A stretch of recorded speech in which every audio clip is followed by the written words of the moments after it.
Bhagavad Gita, Chapter 18, Moksha Sannyasa Yoga, that is the yoga of ultimate liberation. In this final chapter, Lord Krishna tells Arjuna about the difference between sannyas and tyag, that is the renunciation and surrender. He advises that we should surrender or give up only the rewards or the fruits of action, but not the actions themselves. He tells about the three kinds of action, three kinds of knowledge, three kinds of intelligence, and also the three kinds of happiness. Also in this chapter, Lord Krishna explains the qualities and duties of Brahmins, Kshatriyas, Vaishyas, and of the lower castes, born of the respective natures. And Lord Krishna promises Arjuna that he would free him from all sins, and he concludes his discourse. Chapter. Arjuna says, Lord, I would like to know about sannyas, about tyag. What is the difference between these two? And Lord Krishna replies, Parth, sannyas is renunciation. It is the giving up of all actions motivated by selfless desire. Tyag is surrender. It is giving up of all fruits, giving up of all rewards of action.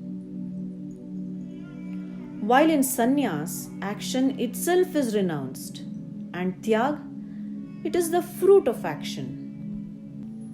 Also, Lord Krishna says, Parth, hear the truth about tyag, the surrender, which is of two types. Activities such as sacrifice, charity, should never be given up, because these activities purify the intelligent ones who undertake them. The causes that form the basis of action and which make action possible are also three resources: knowledge, action, and the doer of action. Again, these three, knowledge, action, and the doer of action, are also differentiated into three types according to the attributes of nature: Satgun, Rajgun, Tamgun, as indicated. Between action and inaction, between action worth doing and action not worth doing, between what we should fear and what we should not fear, between what binds and what frees, such intelligence is sattvic, which is pure and good. The intelligence that only partially understands the difference between the good and the bad, between righteousness and unrighteousness, between work worth doing and work not worth doing, such intelligence is rajasic, which is passionate and incomplete. And the intelligence that is steeped in ignorance and darkness, that considers the bad as the good and the good as the bad, that considers dharma as adharma and adharma as dharma, focused in the wrong direction, and that always go wrong in the contrary path, such intelligence is tamasic, which is dark and evil. Performing the duty and joined by one's nature, following one's dharma or one's righteous conduct, is like worshipping the Supreme Lord, the Paramatma, from whom all beings are born and who pervades the entire creation.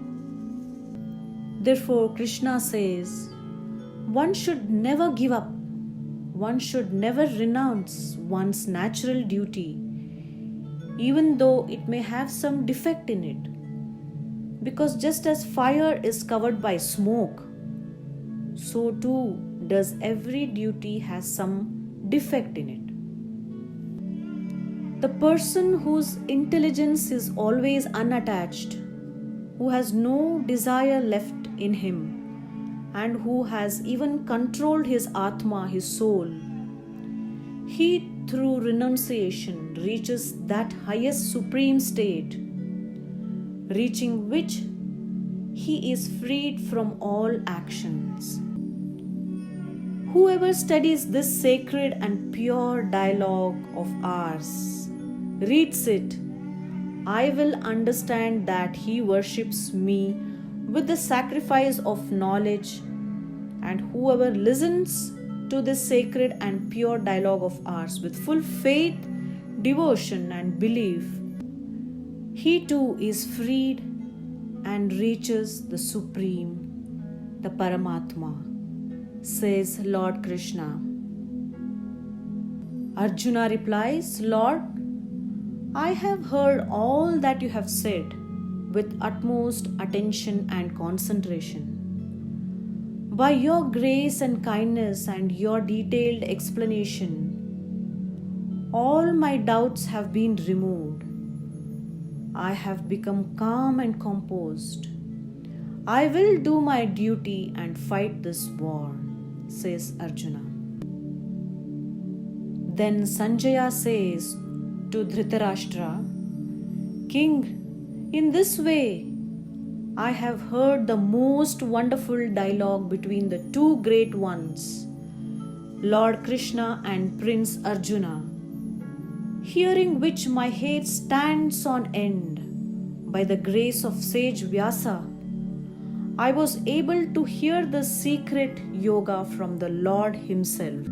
Vyasa prasadachrutavan etad guhyamaham param yogam yogeshwarat krishnat sakshat kathayatah swayam. Sanjaya says, I drown in bliss listening to these dialogues between Keshav and Arjun. And whenever I recall that ultimate and wonderful form of Lord Hari, I am absolutely amazed and thrilled. Wherever there is Lord of Yoga, Yogeshwara Krishna, and wherever there is Arjuna, there will always be glory, victory, well-being. This is my strong and firm belief, says Sanjaya. And he concludes saying, Yatra Yogeshwarah Krishno, Yatra Partho Dhanurdharaha, Tatra Shri Vijayo Bhutihi, Dhruva Nitir Matir Mama. Wherever there is Shri Krishna, the Lord of all yoga, wherever there is Arjuna, there will also certainly be unending victory, prosperity and righteousness. This is my strong and firm belief, says Sanjaya. End of chapter 18. End of Bhagavad Gita. Let's learn, follow, practice and spread the knowledge and teachings of Bhagavad Gita. Thank you.